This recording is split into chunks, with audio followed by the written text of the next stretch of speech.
Hi everyone, as promised আমি আমার লন্ডনের থেমস রিভার ক্রুজের সেকেন্ড পার্ট নিয়ে চলে আসলাম। ফার্স্ট পার্টটা আমি উপরে কোথাও লিংক দিয়ে দিব। These columns, they are the remains of a railway bridge and it carries steam trains into London. This bridge became unsafe and they took off the top. They left the red columns. They couldn't take the columns away. It would upset the foundations for the bridges either side. So the three bridges, they stood together and they removed the top of the middle bridge.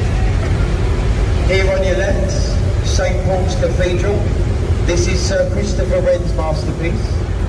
And to the tip of the Golden Cross, it stands 365 feet. Easy to remember, 1 foot was built for every day of the year. It took 35 years to build. They finished in 1710. You can stand above the dome of St Paul's. Look above the dome, there's a viewing platform. See the people that are standing on the top. That's called the Golden Gallery. So you can stand up there, you can look over London. The only problem, to get to the top, you need to walk. There is no lift. You walk up 528 steps.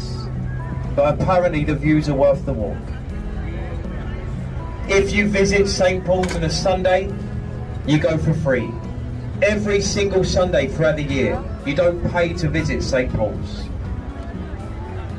And if you get there early enough, if you get there by 11 o'clock in the morning, you can join the service, and that is a brilliant experience, a Sunday service at St Paul's, and you go there for free. Now I say it's free, like most churches, they do ask you for a donation at the end. At the end of the service, if you've enjoyed it, there'll be a gentleman, he'll be there with a donation pot, and you can throw something in. Of course, it is a quiet cathedral. They started to recommend that you dropped in a little note, 5, 10, 20, depending on how much you enjoyed it. They started to call it the silent collection at St Paul's. Became a tradition. This bridge, this is the Millennium Foot Bridge. The bridge was destroyed in Harry Potter. The Death Eaters destroyed the bridge, the Millennium Foot Bridge. You might know it as well as the Wibbly Wobbly Bridge. On the opening day, they found out the bridge was too light. So they had to close the bridge. They added weights and springs because the opening day, the bridge started to move. The wind moved the bridge and it started to violently swing side to side as people ran across.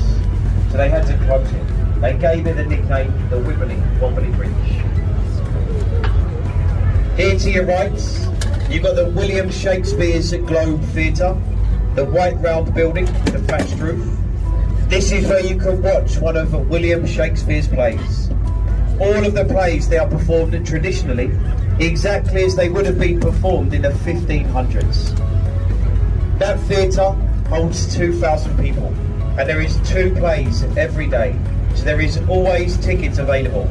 And it is brilliant value for money. There is a standing area. To get a standing ticket, it's only £5. So for live entertainment, that is brilliant value for money.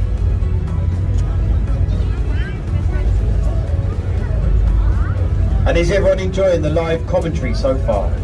Yeah. Fantastic. So hopefully I'm talking slowly enough that most of you can understand. I don't normally speak this slowly, but you slow down and hopefully you can take something away. Wave to the people there. Give them a wave. This bridge, the bridge, this is the Southwark Road Bridge. It's not very interesting. And then you can see by looking to your right how popular the riverside pubs do get on a weekend when the sun is shining.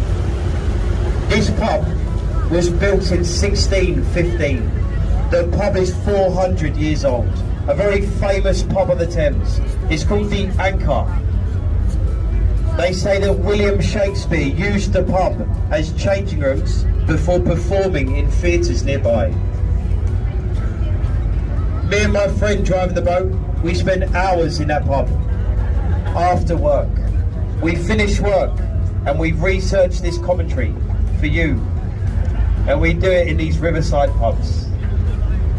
And this bridge, this is the Cannon Street Railway Bridge.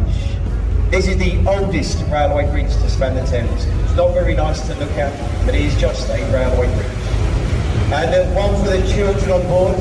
Looking to your right, you see the back end of a pirate ship.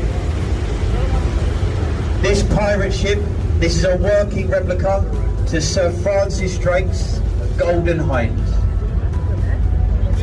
Sir Francis Drake, he was the first English captain that sailed a ship around the world. And he did that journey on a ship identical to this one. Wave to the people there. They want to wave at you. Two types of people wave at these boats. The people in the pubs and the people on the bridges. Behind the ship, here to your right, you've got the Borough Market. Much more traditional market if you'd like to visit, open all the way through the weekend. It's a famous market, famous for the street food and the flowers. And the entrance is behind the cathedral, here to your right. The name of this bridge, this is London Bridge. A London bridge has stood on the Thames for 2,000 years. This is the 5th London Bridge. Some of the bridges they have fell down, as I'm sure you know. But the bridge that stood before this one, the 4th London Bridge, it was sinking, so they had to take it down. The 4th London Bridge, it was bought. Wave of the police.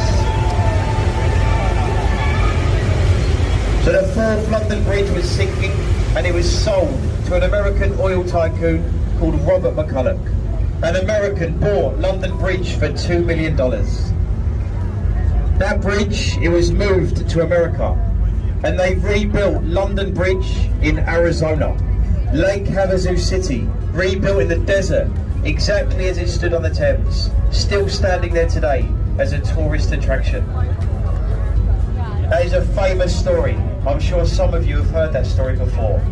Some of you might have heard as well, apparently he bought the wrong bridge. Apparently he thought he was buying Tower Bridge in front of us. Imagine how disappointed you'd be when you put it together in Arizona. And on your right you got the Shard. The Shard is Western Europe's tallest building and it stands just over 1,000 feet. They designed the building to look like broken glass that fell from the sky. The man that designed the building, he was an Italian architect and his name was Renzo Piano. And for his design, he was offered just over £1 million. But he said no. What he asked for was one of the apartments. At the top of the Shard, there is 12 apartments. They gave him one of those apartments. He lived there, and then he sold the apartment for £48 million.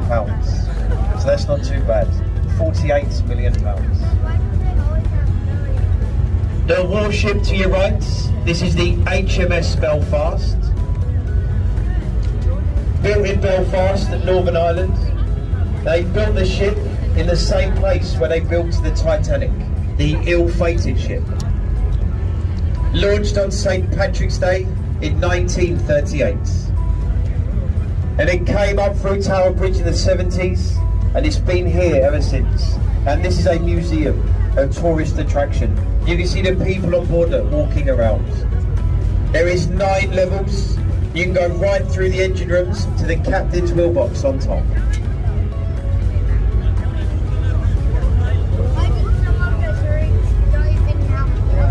And looking past the ship, you got the glass building on the river's edge. People often ask about this building because of the design. It is designed to look like a motorcycle crash helmet. And this is the offices for Sadiq Khan. Sadiq Khan, he is the mayor for Greater London. He's in charge of the 32 London boroughs. And this is where he comes to work. The building was built for Ken Livingstone when he was the mayor for London. He was replaced by Boris Johnson. He was then replaced by Sadiq Khan, who has been recently re-elected. £20 million to build, to make it look like a crash helmet. they couldn't come up with a name for the building. They paid a separate company £5 million, brilliant name, and they called it City Hall, which is money well spent. Now we've just stopped the boat. We will turn very shortly, but before we turn, look to your left. You got the Tower of London. Dates back to 1078. The oldest section is in the middle, with the 4 towers and the flag flying. That's the Norman's Keep. The rest of it would have been added to by different monarchs. And this is a royal palace. And with that, it has been many things. It's been a royal mint, a royal observatory, even a zoo at one time. But most famously used for torture, for imprisonment, and for execution. If you look closely, on the river wall you can see the stone archway, and above it you got the words written, "Entry to the Traitors' Gates." That was the entrance for the traitors to pass through. Found guilty of treason at the Parliament building, the traitors, they were brought down the Thames, put into boats, rowed down the river, and they would have been rowed through the archway. And the punishment for the traitor, execution. What have I done? The me? It's okay. I think they're right, as long as it's not a wasp. Oh, it is? That's different. You saved my life. You did. Well done. Okay, let's get back to the torture. So the punishment for the traitor, execution. And the execution took place here to your left. Punishment for the traitors, they would remove their heads. The traitor would have been rowed through the archway, and they would have had their heads removed by a large blunt axe.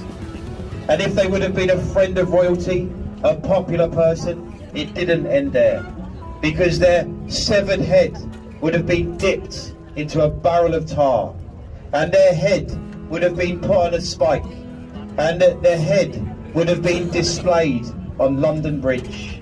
On the medieval London Bridge, they put heads of traitors.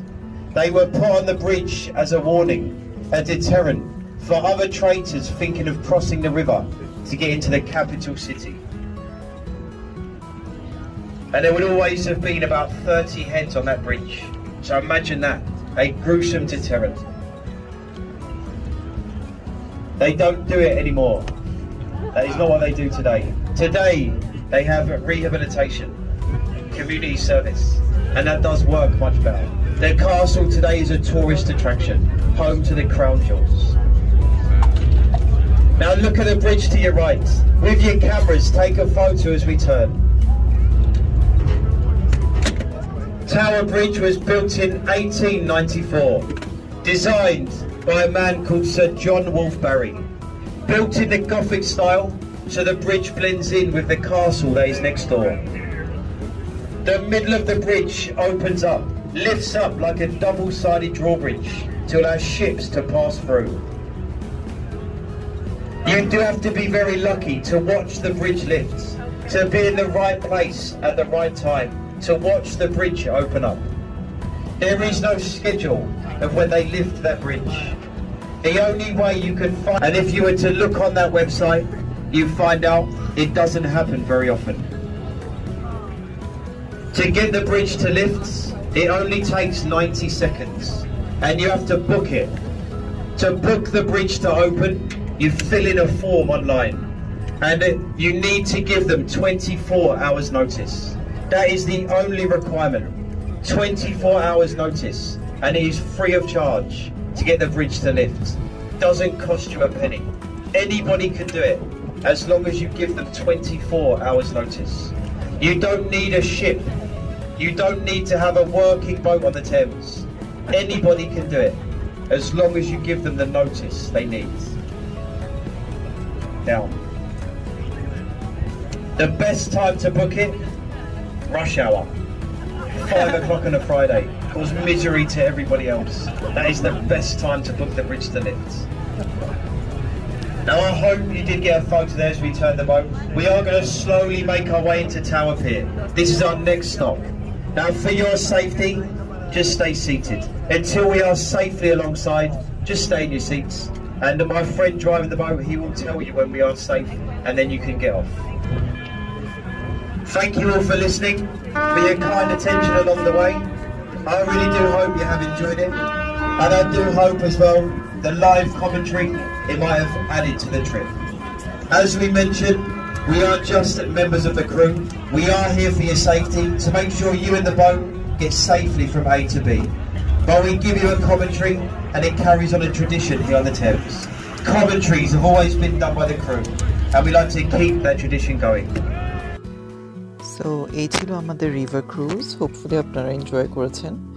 আবার দেখা হয়ে যাবে আরেকটা ভিডিওতে। By.